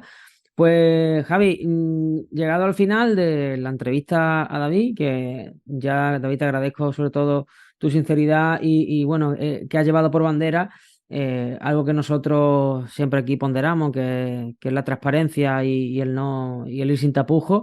Y la verdad que en un tema tan peliagudo como este, pues la verdad que te agradecemos tu claridad. Javi, yo no sé, David, si David tendrías 10-15 minutos porque vamos a tratar en las noticias un asunto que nos puede venir muy bien y es un tema que, bueno, voy a hacer un adelanto antes de comenzar, que es El Salvador, las maras y esa política que está realizando pues, su presidente.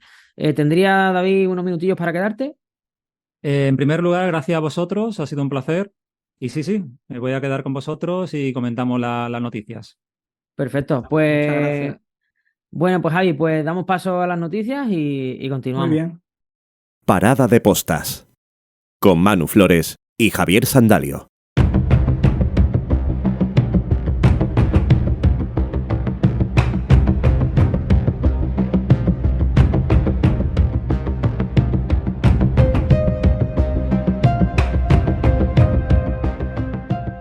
Bueno, Javi, pues hoy traemos 3 noticias.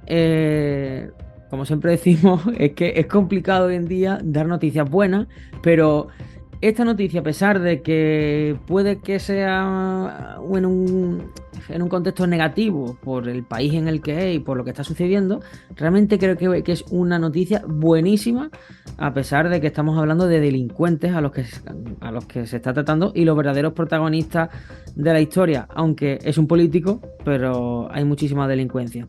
Y es este tan mencionado y tan aclamado como es Nayib Bukele, presidente de El Salvador, Javi, que bueno, pues sigue poniendo cerco a las pandillas, y esta vez ha movilizado a 7.000 militares y a 1.000 policías en El Salvador para seguir luchando contra las maras y seguir encarcelando a a este tipo de delincuentes. Uh-huh. Sí, fíjate que parece ser que esta última acción que ha llevado a cabo Nayib Bukele es para entrar en el último reducto de las maras que dominaban el país, no solamente las calles de San Salvador, sino también la política del país, porque era un país totalmente corrupto, era un país donde el índice delincuencial era altísimo. En cuanto a muertes violentas, era el número 1 en todo el mundo, sin ser un estado en guerra. Total. Y gracias a la actuación de Nayib Bukele, hoy por hoy San Salvador es uno de los países más seguros de Sudamérica. Es controvertido, hay gente que habla que es un dictador, pero realmente el índice de aceptación por parte de la población de El Salvador es de cerca de un 92%, si no me equivoco. Sí. Es altísimo. Está por encima del 90%, exacto. Político, sí, yo creo que es el líder político con más atracción. Para mí, personalmente, creo que es un referente. Creo que es el líder que tanto le hace falta a Europa. Una persona innovadora, es una persona que mira por la familia, que mira por el trabajador, que mira por la persona honrada. Para mí es todo un referente dentro de la mediocridad que tenemos en Europa hoy en día, de los políticos que por desgracia sufrimos aquí en Occidente. Para mí es un referente y bueno, fíjate que hasta en el tema económico ha sido innovador, porque estableció el Bitcoin como moneda oficial del país. Se le ha atacado mucho por eso, pero para mí es un referente. Sí que es verdad que el tema prisiones, que ahora David también que nos dé su punto de vista, ahí las ONG del mundo pues sí se le han echado encima, porque tenía cientos de presos hacinados en las celdas, pero realmente estas acciones están teniendo su efecto en el día a día en la calle, porque como decíamos, ha bajado la delincuencia a unos niveles espectaculares. Mira, para dar un dato, simplemente para que nuestros oyentes, quien no esté al tanto de este asunto, Javi, desde marzo de 2022, o sea, un poco más de un año, Nayib Bukele ha capturado, mejor dicho, a más de 70.000 personas. O sea, y ha conseguido realmente, como una de las, claro, lo que hablamos, ¿no? De que los estados pues protegen a las personas, a los ciudadanos que tienen sus derechos y sus obligaciones y demás. Lo que hizo fue, lo que ha hecho Javi es que ha incluido la imposición de un régimen de excepción que da manos libres al Ejecutivo para actuar contra los grupos criminales. El estado de excepción suspende las garantías constitucionales de los ciudadanos, y por eso ha permitido que las autoridades puedan capturar, ya te digo, a más de 70.000 personas. Ha sido muy criticado, sí. Ahora también está viendo esa ética y bueno, eso están poniendo, sobre todo, bueno, las organizaciones a favor de los derechos humanos y demás, de que al parecer dicen, yo creo que esto puede ser, a ver, de más de 70.000 personas, pues seguramente habrá algún inocente, ¿no? que habrá caído. Pero, porque bueno, pues al final, si van a detener, ¿no? A trochimoche, porque hay que acabar con la delincuencia, pues creo que seguramente alguien inocente habrá por ahí. Pero están poniéndole muy en tela de juicio de que está incluso metiendo a gente que bueno, pues que no son delincuentes y que están entrando. Yo siendo de esta forma de pensamiento mío que soy, sinceramente pienso que en un país con la delincuencia tan alta, esta y con la cantidad de asesinatos diarios que es que era espeluznante, creo que la única forma de poder erradicarla era así, porque está visto y comprobado que si las cosas seguían estando sin ser radicales, no se iban a parar. Entonces entramos en esta ética de, bueno, pero es que cambiamos, nos volvemos, ¿no?, dictadores, como lo están mucha gente llamando a Bukele, nos volvemos dictadores y metemos a todo el mundo para adentro. ¿Dónde está ese rasero, pero, Javi? Es que, claro, también eso que comentas lo dicen los medios de información de aquí, de Occidente o de España, pero si realmente él tiene una aceptación tan alta por parte de su población, quiere decir que o lo está haciendo muy, muy, muy bien, o realmente es que lo que nos están contando a ciertos medios aquí en España no es cierto. Hombre, vale, en todos los estados, la justicia no es perfecta, ni en El Salvador, ni en España. Está claro. Y muchas personas, claro, acaban cumpliendo condenas que no son justas. Pero allí en El Salvador, estas maras se identifican con unos tatuajes, con unos símbolos que son fácilmente identificables. Entonces, la gran mayoría de estas maras, seguramente los que entran en prisión, ya ellos saben perfectamente quiénes son.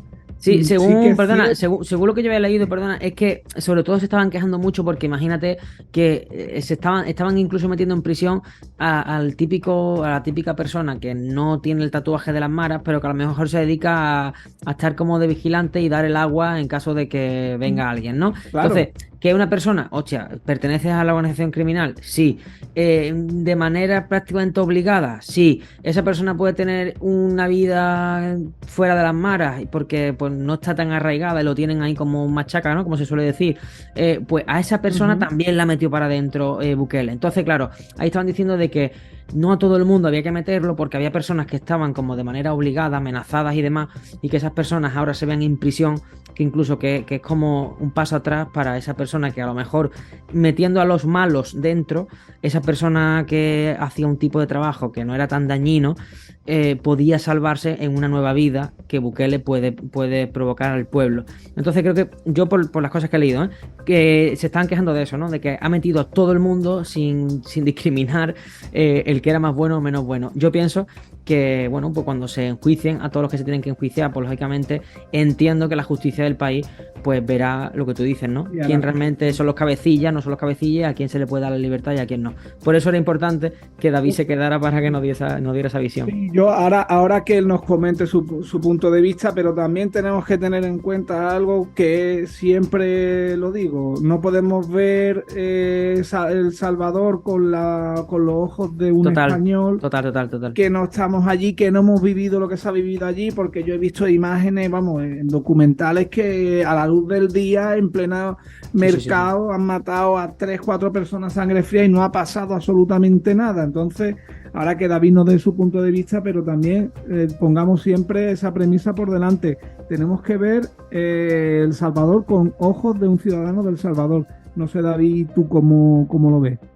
Pues en primer lugar, es indudable que la actuación de Bukele es realmente espectacular.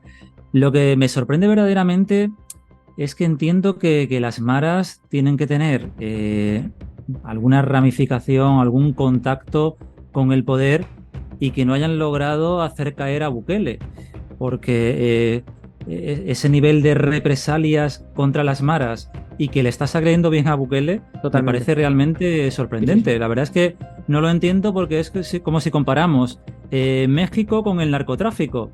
Un dirigente mexicano, si no tiene relación con el narcotráfico, es que no estaría en ese puesto político. Por tanto, eso ya me sorprende.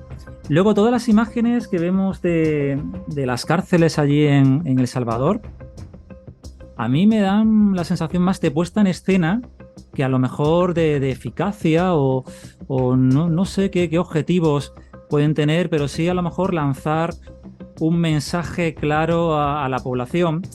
También es verdad que la imagen que nos llega a nosotros no es la imagen que perciben los ciudadanos de allí.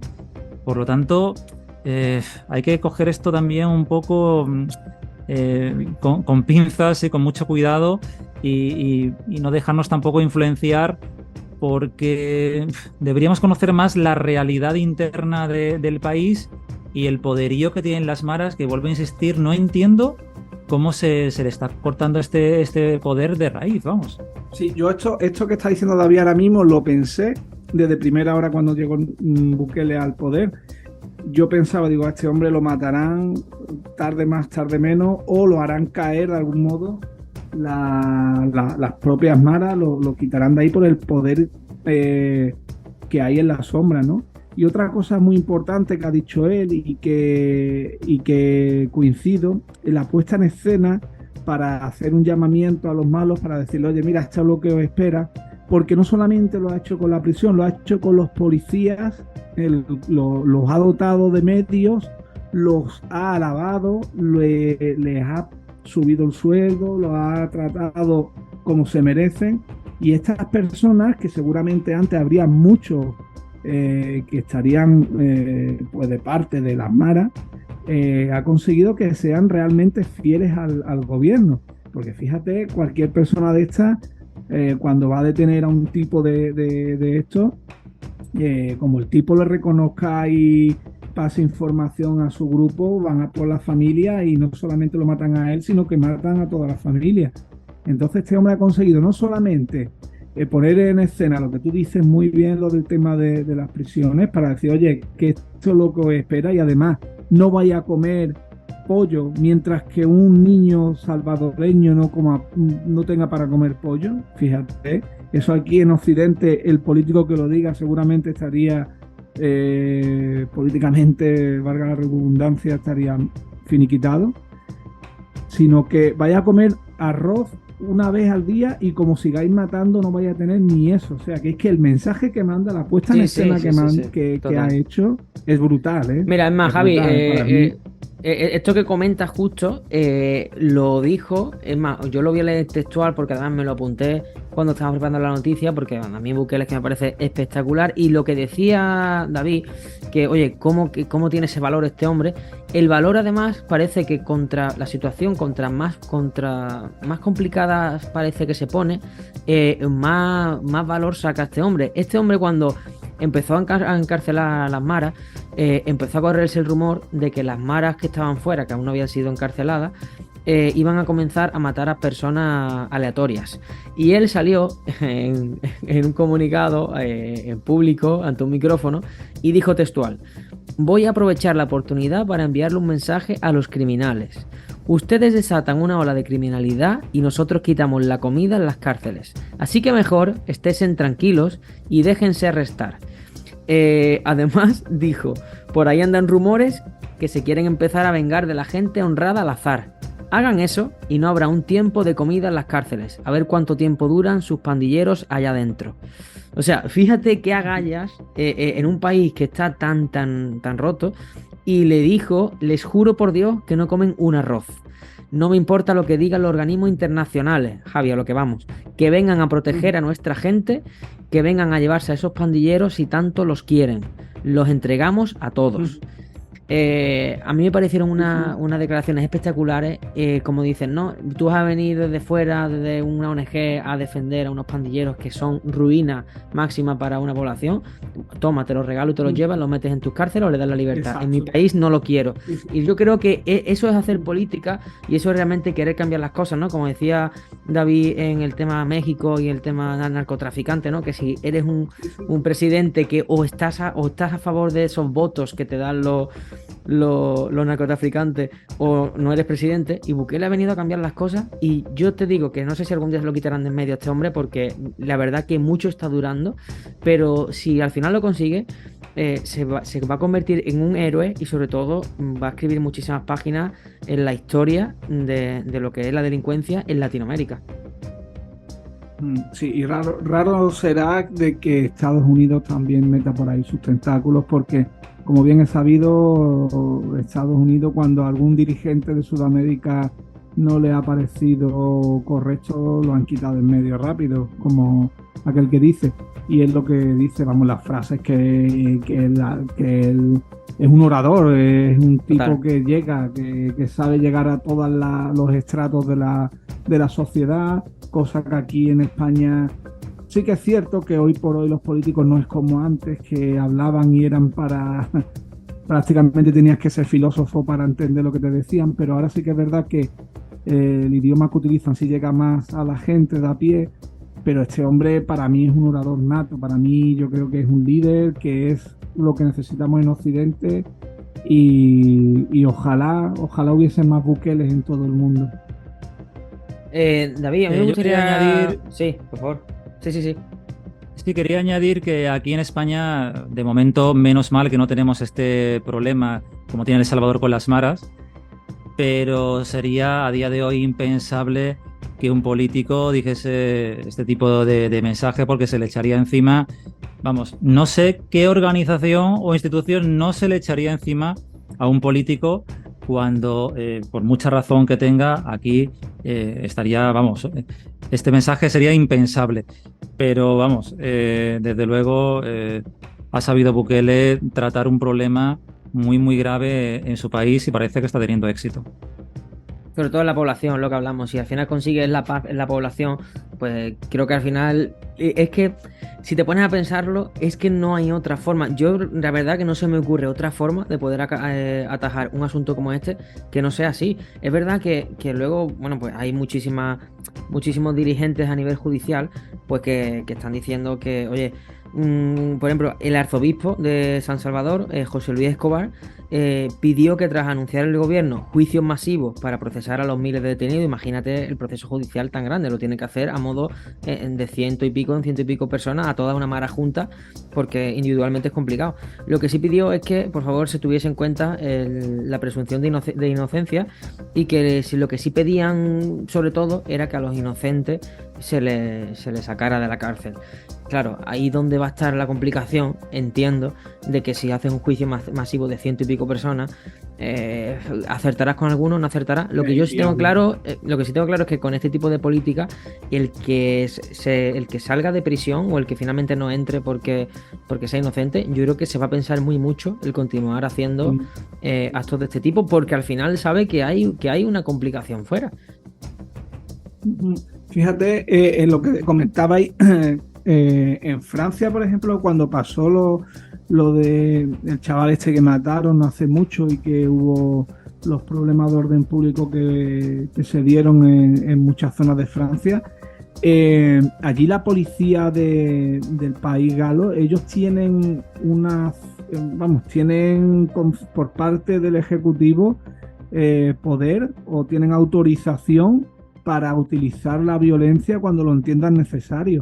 Y aún así, fíjate todo lo que ha sucedido. ¿Os imagináis en Europa que se dé una situación así? ¿Cómo reaccionarían estos barrios no-go como los que conocemos todos aquí en España? Lo hay ya. Hay muchos barrios que la policía no puede entrar. Si veis los vídeos de este famoso youtuber Zaza, el italiano, ahí veis que hay barrios como las 3.000 viviendas que aunque esté ardiendo un edificio no puede entrar los bomberos y la policía no va con ellos porque les tiran piedras, les intentan agredir. ¿Vosotros imagináis una fuerza de choque de esa manera aquí en Europa, en España o en Francia, que tantos problemas hay? ¿Creéis que la reacción de la población sería la misma o sería un desastre? Porque no solamente en Francia, en Estados Unidos, cuando pasó lo de Floyd, este ciudadano negro que mató la policía, también fue un desastre lo que salió allí. Ahí detrás de esos movimientos de los de Black Lives, bueno, no me acuerdo el nombre que tenía exactamente, era Black Lives o algo así, creo que era. Este movimiento, detrás de ellos se ha demostrado que no solamente había personas de raza negra, sino que había gente que intentaba ir en contra del gobierno que había en ese momento para desestabilizar, para crear problemas. ¿Vosotros cómo creéis que un político así, si se pudiera dar en Europa, cómo reaccionaría la población? Sí, David. Pues no sé, es un poco complejo. Yo creo que a día de hoy los políticos no... al menos no actuarían con mano dura, creo yo. Y tratarían de ser políticamente correctos. Una fuerza de choque, en este caso de situaciones, yo creo que tampoco la desarrollarían o la llevarían a cabo. Yo creo que simplemente pues tirarían con los medios actuales. Si se diera la situación, ¿la población tú crees que estaría a favor del gobernante o no sería como El Salvador, sino que la reacción de los movimientos, como decía, de Black Matter Live o Black Lives Matter, esos movimientos superaría a la de la propia policía? Es lo que yo quería preguntar. Yo es que lo veo como un cambio, al final como es cultural. En Estados Unidos, ¿por qué sigue ocurriendo de que se tiran a la calle? Incluso hay actos vandálicos o hay enfrentamientos con la policía, porque en Estados Unidos sigue habiendo ese racismo.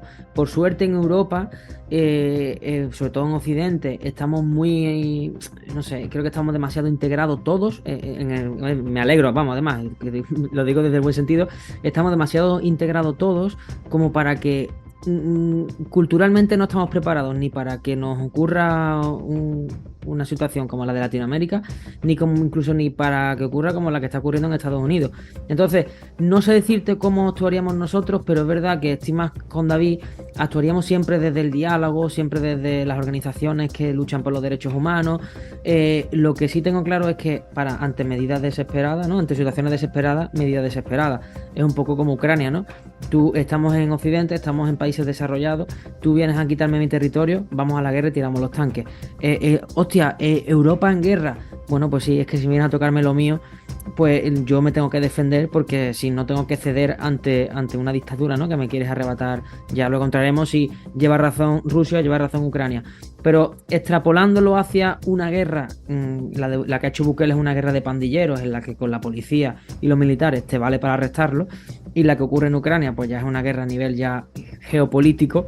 Creo que no estamos preparados para verlo de esa forma, y no sé, no creo que nos tiráramos a la calle de esa forma, ni que nadie estuviera ni a favor ni en contra. Creo que habría una división tan grande de me parece perfecto lo que has hecho o esto es una aberración, porque la gente es inocente, ¿no? No sé, es un rasero complicado.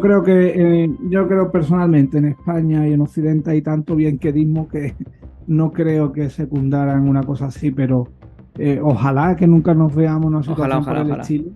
Ojalá que nunca nos veamos en esa situación, pero sí que es verdad que hoy por hoy yo creo que no sería, la población no secundaría una actuación de esa forma por parte de un político. Lo que sí, David, ya desde tu puesto como funcionario de prisiones, imaginándote que trabajas en una prisión de El Salvador, que tuvieses un político que tiene este mensaje y que incluso, ¿no? Está diciendo, oye, que como la liéis dentro, como la liéis fuera, los de dentro van a pagarlo. Ustedes como funcionarios creo que os sentiréis muy respaldados, ¿no? Desde ese poder de decir... De hecho, bueno, incluso no sé si has visto los documentales de las cárceles de allí sí van armados, ¿vale? No sé qué tipo de arma, pero es verdad que yo sí he visto armas en la cintura. Pistolas creo que no, armas de fuego, pero sí van armados, lógicamente, porque hablamos de otros temas. ¿Cómo sentiréis un funcionario de prisiones, en el hipotético caso que tienes que imaginártelo? ¿Cómo crees que teniendo un político así? Yo personalmente me sentiría bastante respaldado, con muchísima libertad de movimientos, porque sabría que prácticamente nadie me iba a echar en cara mi trabajo, que no podría ser sancionado hiciese lo que hiciese, porque podría emplear mano dura y hacer un poco la actuación que me diese realmente la gana. Por lo tanto, un poco de carta blanca, que lógicamente es totalmente la antítesis de lo que son las prisiones españolas. Pero también hay que verse en esa situación con esos cientos o miles de pandilleros. Hemos visto las imágenes, ¿no? Cómo iban uno en fila detrás de otros y los funcionarios apuntándolo con las armas y demás. A lo mejor es que es la única forma de que haya un orden dentro de la prisión, de hacerse respetar y de que te tomen en serio. Y es el único camino. Y con respecto a lo anterior, quería simplemente añadir que yo creo que aquí en España la gente solamente se echa a la calle si baja tu equipo de fútbol a segunda. Sí. Lo demás somos bastante conformistas. Y estoy totalmente de acuerdo contigo, Manu, de que la sociedad está absolutamente polarizada. Por lo tanto, algunas personas, pues sí, se echarían a la calle. El resto, pues ni siquiera le importaría, o a lo mejor es que ni se enteran de la noticia porque no se informan. Y al final, pues la polarización es la que marcaría la sociedad española, que yo creo que es la realidad actual. Sí, sí. Pasamos de esta noticia que yo creo que ha dado bastante juego y que ha marcado un poquito la tertulia ya después del tema prisiones. Y ahora... Javi, perdona, antes de que sigas con esto, ¿te imaginas que esto que ha hecho Bukele dentro de 50 años se estudia en los colegios como el hombre que cambió Latinoamérica, la delincuencia? Porque otros países de Latinoamérica siguen ese ejemplo. Es que la verdad que me emociona mucho porque tengo tantísimas amistades en Latinoamérica y es tan inseguro todo que incluso tienen que venir. Sí, es que Manu, fíjate, precisamente este youtuber del que te hablaba antes, Zaza el italiano, ha estado en unos barrios de Argentina y de verdad que es increíble que en el año 2023 todavía se ven situaciones como las que se ve en ese vídeo, y ese chaval seguramente habrá grabado una milésima parte de lo que pasa día a día en esos barrios de Sudamérica. Sí. Vete a Brasil, a las favelas, vete a los barrios de Argentina y a Colombia, Venezuela, y claro, es que este hombre, lo que tú dices, lo que tú acabas de decir, a mí no me extrañaría nada de que el día de mañana fuera un referente. Y ojalá sea eso, ojalá sean 50 años, Javi. Sean 50 años que no pasen 300, que pasen 50 y que Latinoamérica al final se convierta pues en un continente donde haya seguridad y donde haya delincuencia como también la hay en España, pero una delincuencia más controlada. Perdóname que te he cortado antes y vas con la siguiente noticia. Sí, las siguientes noticias pues son dos hechos luctuosos y nuevamente digamos que el tema son dos influencers que han fallecido pues ejerciendo dos actividades. Uno en concreto continuamente se exponía a lo que le ha pasado, ¿no? Se grababa desde edificios de rascacielos, desde áticos, desde encima de grúas de la construcción, exponiéndose una y otra vez a un peligro evidente, y que finalmente pues ha acabado con su vida en Hong Kong, si no mal recuerdo. Sí. Ha caído desde un piso 83, 86. Ha sido una forma muy dramática porque el chico quedó agarrado al feizar de una ventana. Una persona intentó ayudarle y no pudo ayudarle, cayó al vacío y obviamente falleció. Y el otro chico, pues haciendo un vídeo en una cascada, pues vino una corriente de agua un poquito más fuerte y cayó también. Vamos otra vez a lo que tantas veces hemos hablado, de la escenificación, el querer ganar seguidores, ha hecho que a estas personas pues le haya costado la vida. Pues lo del chico francés, el escalador francés, que era súper famoso, era conocido como Remy Enigma. Incluso en este edificio, que había un portero, un vigilante, ¿no? Él le buscó un poco las vueltas y demás y le metió un embuste para poder acceder al edificio. Y según las informaciones que hay, cayó desde un piso 68. Oye, pero es que un piso 68 hablamos que, pues imagínate la cantidad de metros. Y es que al poco tiempo de que este portero al final pues fuese engañado por el francés para poder acceder arriba, porque creo que llegó hasta el piso 40 y algo, y luego a través de las escaleras en ascensor subió hasta el 40 y tanto, y luego por la escalera siguió subiendo, y al poco tiempo recibió una llamada el portero de que había un escape de gas, y es que al parecer, como tú dices, pues se quedó colgando de un tipo de tubería, de algo, que al final esa tubería cedió y murió. A mí el cómo entró, cómo no entró, me da igual. A mí lo que me da pena sobre esto, ¿no? Que un chico joven con 30 años, que por querer seguir teniendo seguidores, fama y seguir teniendo un nombre, pues te veas hasta el punto de que eres francés, viajas hasta la otra punta del mundo, hasta Hong Kong, para subirte a edificios que tú sabes, si tú estás haciendo algo, te estás exponiendo a algo que sabes que puedes morir, y sin embargo... ¿Qué capacidad psicológica tienes o de realmente de motivación o de quererte invencible para hacer una hazaña como esta y jugando con el peligro diario? Claro, pero es que la habían denunciado numerosas veces ya por hechos similares.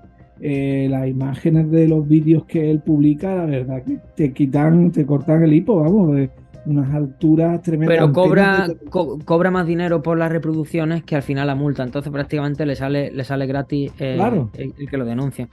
Y luego sí, sí, sí, el otro influencer que comentaba, ya porque estamos a poco tiempo de terminar, el otro influencer que terminaba ha sido en la India y ha sido al resbalarse en una cascada. El vídeo se puede ver porque el del chico el sí. francés no se puede ver, por lo menos en redes sociales normales. Ya no sé si en páginas gore, pues seguramente algo macabro habrá por ahí, pero el chico este de India sí se puede ver.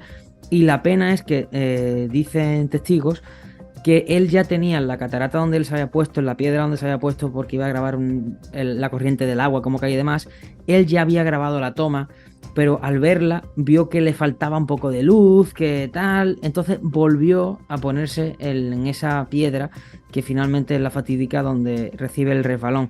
Otra vez más, subir un vídeo a TikTok para ganar seguidores, para que tenga un poquito más de luz y un poco más de color, un poco más de como él quiera llamarlo, pues le ha costado la vida Mm. y bueno, pues quedó atrapado, su cuerpo fue hallado a 100 metros de donde realmente ocurrió el accidente. O sea que fíjate que cayó por la cascada y 100 metros, que son un montón de metros en agua, al final los ha dejado. Y ya te digo, el fatídico vídeo está en internet. Sí, yo lo he podido ver. No sé si tú, David, lo has podido ver. Sí, son dos ejemplos de cómo la gente se juega la vida por un like y la gran reflexión que yo haría es el gran peso que las redes sociales tienen Total. actualmente en la sociedad, que son capaces de hacer precisamente esto, que la gente se juegue la vida y, y no pensar en nada más que en eso, que Eh, en tener seguidores, like, y es lo que importa hoy día. Sí. Es una presión constante de intentar cada vez hacer como algo más tocho, ¿no? Si he subido a un edificio de 70 plantas, pues el próximo tiene que ser de 80. Si he ido a unas cataratas donde la altura es tal, pues ahora tengo que ir, no sé, al Niágara. Y así sucesivamente ir haciendo cosas. Ahora, Javi, la moda en Málaga, ya para terminar, que nos queda un minuto, ya que los tres, pues el sitio lo conocemos, es el Tívoli, el famoso parque de atracciones en Málaga. Hoy Sí, precisamente he visto una noticia de que la policía ha tenido que sacar a 4 o 5 personas que estaban dentro del parque de atracciones, pues madre mía. haciendo no sé qué. Es verdad que hay muchos vídeos de Tívoli cerrado, de gente grabando dentro, pero claro, ya un parque de atracciones que está cerrado, pues ¿qué es lo que te puede pasar? Pues que te subas encima de la madera Es de que- la montaña y rusa y te además, caigas y... pero además, Manu, es lo absurdo porque no estás ofreciendo un material al público para decir, hostia, mira qué cosa tan interesante, porque este chico que comentabas antes, que se mete en los barrios delincuenciales y se la juega, él te está mostrando algo que tú por ti mismo nunca podrías ver, pero gracias a su labor, pues mira, se está jugando el pescuezo, Sí, pero sí, le sí. está enseñando algo interesante. Pero esta Culturalmente gente sí. realmente Mm, no aportan nada, así no. que se dejen de hacer esas estupideces porque es para nada, es para lo que dice David, para ganar un par de likes y no te vas a ganar la vida con eso porque no, porque te van a ver 4 o 5, pero en fin, Bueno, también pues llegado al final, nos quedan segundos. Nada, pues agradeceros sobre todo a David que nos ha prestado su tiempo y su información. Y nada, Javi, yo me quedo con tu reflexión final y nada, espero que ya nos vemos muy en bien. septiembre de nuevo. Nos vemos en septiembre. Muchas gracias, David, y contaremos contigo seguramente para otra ocasiones. Pues nada, Manu, Javier, ha sido un placer estar con vosotros este ratito en el programa y espero que a la audiencia pues al menos le haya quedado una visión más realista de cómo funciona una prisión por dentro. Sé que hay muchos temas que se pueden tratar y en otra ocasión pues espero que sigamos hablando de este mundo que me parece realmente fascinante, que es la prisión. Muy buenas noches. Parada de postas con Manu Flores y Javier Sandalio.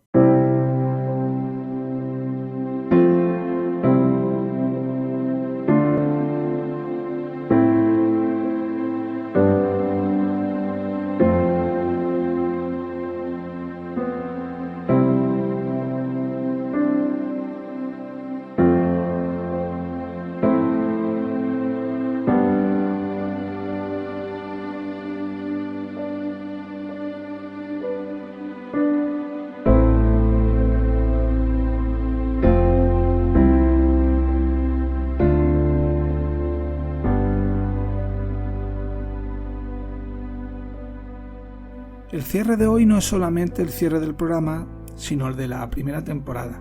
Es cierto que ha sido una temporada cortita. Empezamos hace un par de meses y apenas llevamos 8 o 9 programas y cortamos en este mes de agosto para comenzar en septiembre con más fuerza, con nuevos proyectos que ya tenemos concertados, que hemos iniciado ya y que seguramente os va a gustar. Nos está encantando el feedback que estamos recibiendo por vuestra parte y os invitamos a que continuéis participando del mismo. A raíz de uno de estos comentarios que recibimos en la red de YouTube, en el programa del cambio climático, un estimado oyente nos comentaba su punto de vista sobre el problema que teníamos, del calentamiento global, y él lo identificaba sobre todo con la superpoblación del planeta. Esta persona nos comentaba que a su modo de ver el excesivo número de habitantes del planeta pues era uno de los principales problemas, porque obviamente a más población, más necesidad alimentaria y por ende más contaminación y demás. Yo esta afirmación, la comparta o no, me movió a buscar por redes sociales y por Google comentarios o ideas que coincidieran con la de este oyente, ¿no? Y realmente es muchísimo lo que he encontrado. Miren, Stefano Mancuso, un divulgador y neurobiólogo, decía que nos estamos comportando como un virus. El ser humano es el virus más primitivo del planeta. Es una afirmación bastante fuerte, ¿verdad? Pero no es solamente Stefano Mancuso quien pensaba o piensa de esta manera. El director de cine Hirokazu Koreeda decía que os hacía la pregunta si el ser humano no es el verdadero virus del planeta. Pero es que son innumerables las personas públicas que piensan de este modo. Miren, un miembro del Parlamento Europeo, el británico Chris Dave, también opinaba que el hundimiento del planeta lo estaban provocando el ser humano, que es un virus. Paul Watson, también fundador y presidente de una asociación muy importante ecologista, proecologista de Oregón en Estados Unidos, opinaba de ese mismo modo. El ser humano es un virus para el planeta. Incluso en la agenda del milenio, esta agenda predecesora de la Agenda 2030 que está actualmente tan en boga, se hablaba que por parte de personas como David Rockefeller que era necesario controlar el crecimiento poblacional del planeta. Parece que los seres humanos somos culpables de esto que estamos viviendo ahora, ¿no? El cambio climático, este calor que estamos sufriendo, los incendios, la contaminación, el ensuciar. Sí que es cierto que el ser humano está perjudicando al planeta en ciertos aspectos. Pero miren, no me gustaría que esa fuese la idea. El ser humano realmente es excelente. Excelente porque les voy a contar algo que hace poco vivía. Y es que vi un vídeo en YouTube, creo que fue, o en una red social, no recuerdo cuál exactamente, en el que había una cigüeña con sus polluelos en el nido. Uno de los polluelos se movía con mucha dificultad. Intentaba ponerse en pie, pero caía. Lo intentaba nuevamente y caía. La cigüeña, la madre, al verlo, lo cogió con el pico y despeñó a la cría, a este polluelo, lo tiró para terminar con él. Me llamó mucho la atención el vídeo, pero lo que más me intrigaba era qué pensaba la gente. Me metí, había miles de comentarios, era un vídeo viral. Y el 99,9% de la gente que comentaba el vídeo decía que era ley de vida, que la cigüeña había actuado correctamente porque era una cría que seguramente tardaría más en volar y que realmente perjudicaría al resto de polluelos. Todo el mundo lo veía como normal y lo veía como bueno, vale, perfecto, la ley del más fuerte. Pero ¿y el ser humano? ¿Qué hace una madre cuando un hijo tiene una deficiencia? ¿El ser humano también hace lo que hizo la cigüeña? ¿Realmente somos tan malos, somos tan perjudiciales, somos tan dañinos? Me comentaba una compañera de trabajo que cogió y se fue a un país fuera de España a adoptar a una criatura que tenía una enfermedad muy muy grave, cuya esperanza de vida no supera los 25 o 30 años, y lo hizo con el fin de poder ayudar a esta criatura, ¿no? ¿Somos tan malos realmente el ser humano? ¿Lo creen así? Me parece a mí que somos los únicos capaces de hacer ese hecho tan loable, hacer esa cosa tan bonita que es cuidar de los pequeños que tienen esos problemas, ayudar a los que lo necesitan, a las personas que menos medios tienen, ya sean niños, ya sean personas mayores. El ser humano es extraordinario, es extraordinario. Hay excepciones como en todo, pero el ser humano es extraordinario, créanme. Como siempre les digo, sean positivos, carguen pilas en estos días estivales. Nos vemos en septiembre con nuevos proyectos. Estén ahí, por favor, porque lo necesitamos. Y sean felices, muy felices. Un fuerte abrazo a todos y nos vemos en la siguiente parada de posta.